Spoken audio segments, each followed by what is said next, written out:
We economic hitmen really have been the ones responsible for creating this first truly global empire. And we work many different ways.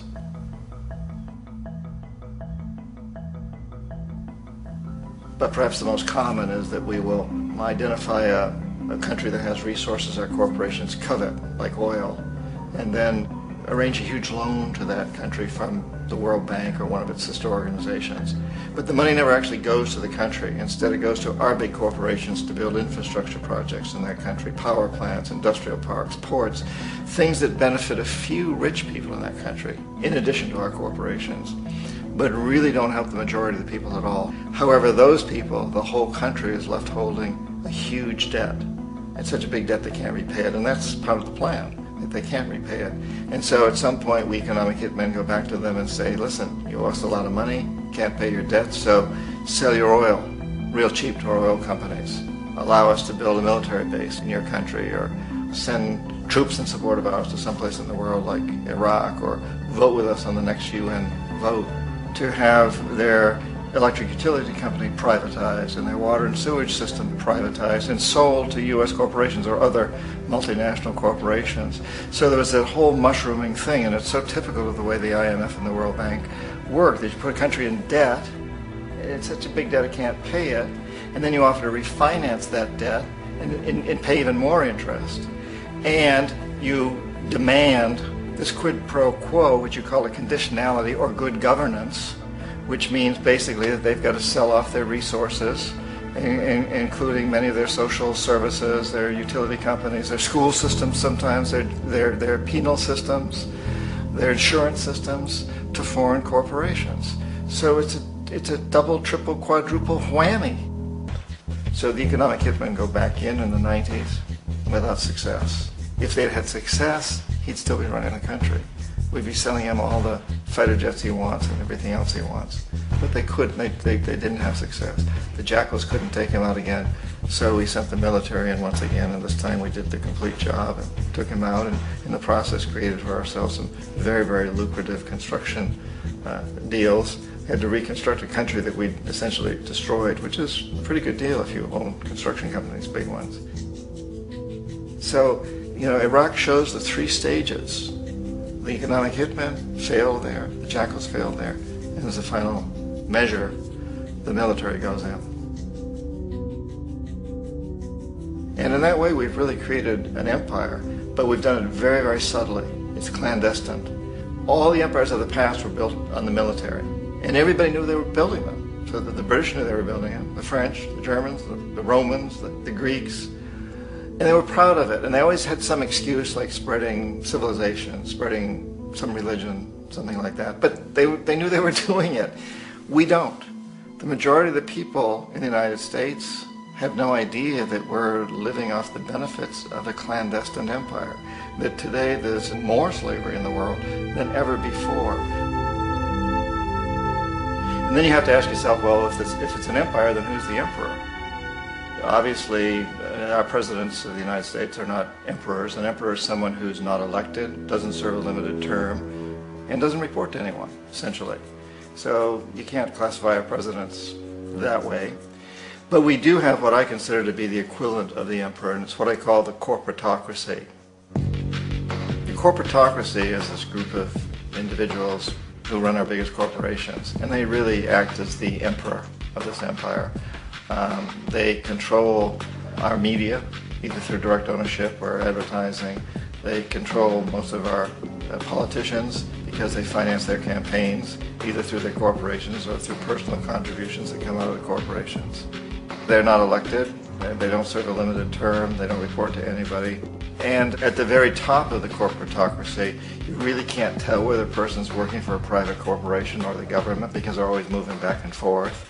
So, you know, you've got a guy who one moment is the president of a big construction company like Halliburton, and the next moment he's vice president of the United States, or the president who was in the oil business. And this is true whether you've got Democrats or Republicans in the office. You have them moving back and forth through the revolving door. And in a way, our government is invisible a lot of the time, and its policies are carried out by our corporations on one level or another. And then again, the policies of the government are basically forged by the corporatocracy and then presented to the government. They become government policy. So it's an incredibly cozy relationship. This isn't a conspiracy theory type of thing. These people don't have to get together and plot to do things. They all basically work under one primary assumption, and that is that they must maximize profits regardless of the social and environmental costs.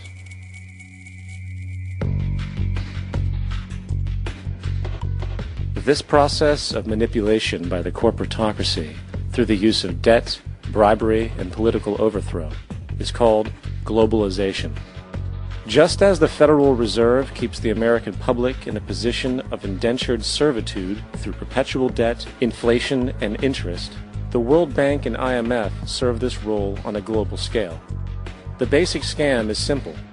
Put a country in debt either by its own indiscretion or through corrupting the leader of that country. Then impose conditionalities or structural adjustment policies, often consisting of the following. Currency devaluation. When the value of a currency drops, so does everything valued in it. This makes indigenous resources available to predator countries at a fraction of their worth. Large funding cuts for social programs. These usually include education and healthcare, compromising the well-being and integrity of the society, leaving the public vulnerable to exploitation. Privatization of state-owned enterprises. This means that socially important systems can be purchased and regulated by foreign corporations for profit. For example, in 1999, the World Bank insisted that the Bolivian government sell the public water system of its third largest city to a subsidy of the U.S. corporation Bechtel. As soon as this occurred, water bills for the already impoverished local residents skyrocketed. It wasn't until after a full-blown revolt by the people that the Bechtel contract was nullified. Then there is trade liberalization, or the opening up of the economy through removing any restrictions on foreign trade. This allows for a number of abusive economic manifestations, such as transnational corporations bringing in their own mass-produced products, undercutting the indigenous production and ruining local economies.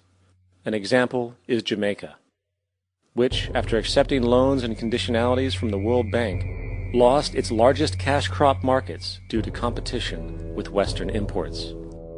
Today, countless farmers are out of work, for they are unable to compete with the large corporations.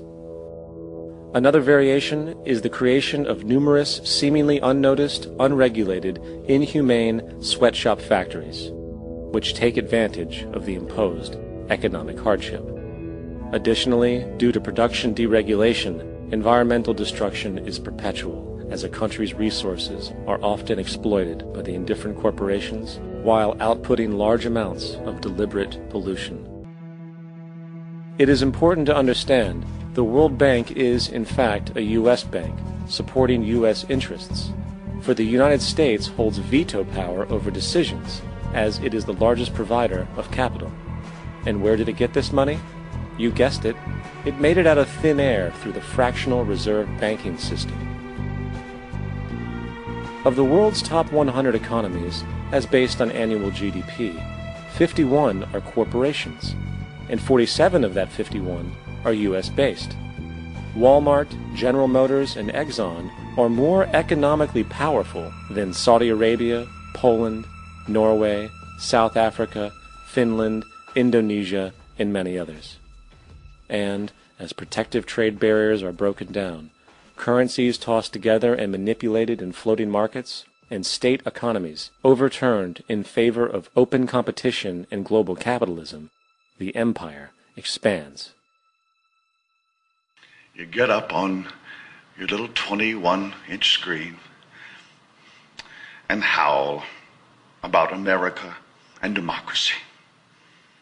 There is no America. There is no democracy. There is only IBM and ITT and AT&T and DuPont, Dow, Union Carbide, and Exxon. Those are the nations of the world today. What do you think the Russians talk about in their councils of state? Karl Marx? They get out their linear programming charts, statistical decision theories, minimax solutions, and compute the price-cost probabilities of their transactions and investments, just like we do. We no longer live in a world of nations and ideologies, Mr. Beale. The world is a college of corporations, inexorably determined by the immutable bylaws of business. The world is a business, Mr. Beale.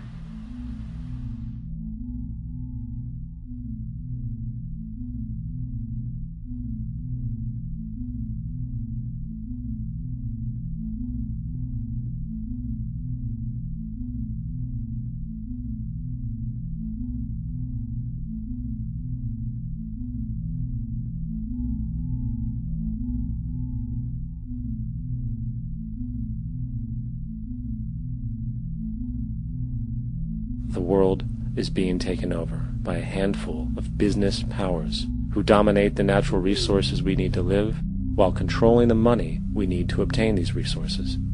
The end result will be world monopoly, based not on human life, but financial and corporate power. And as the inequality grows, naturally more and more people are becoming desperate.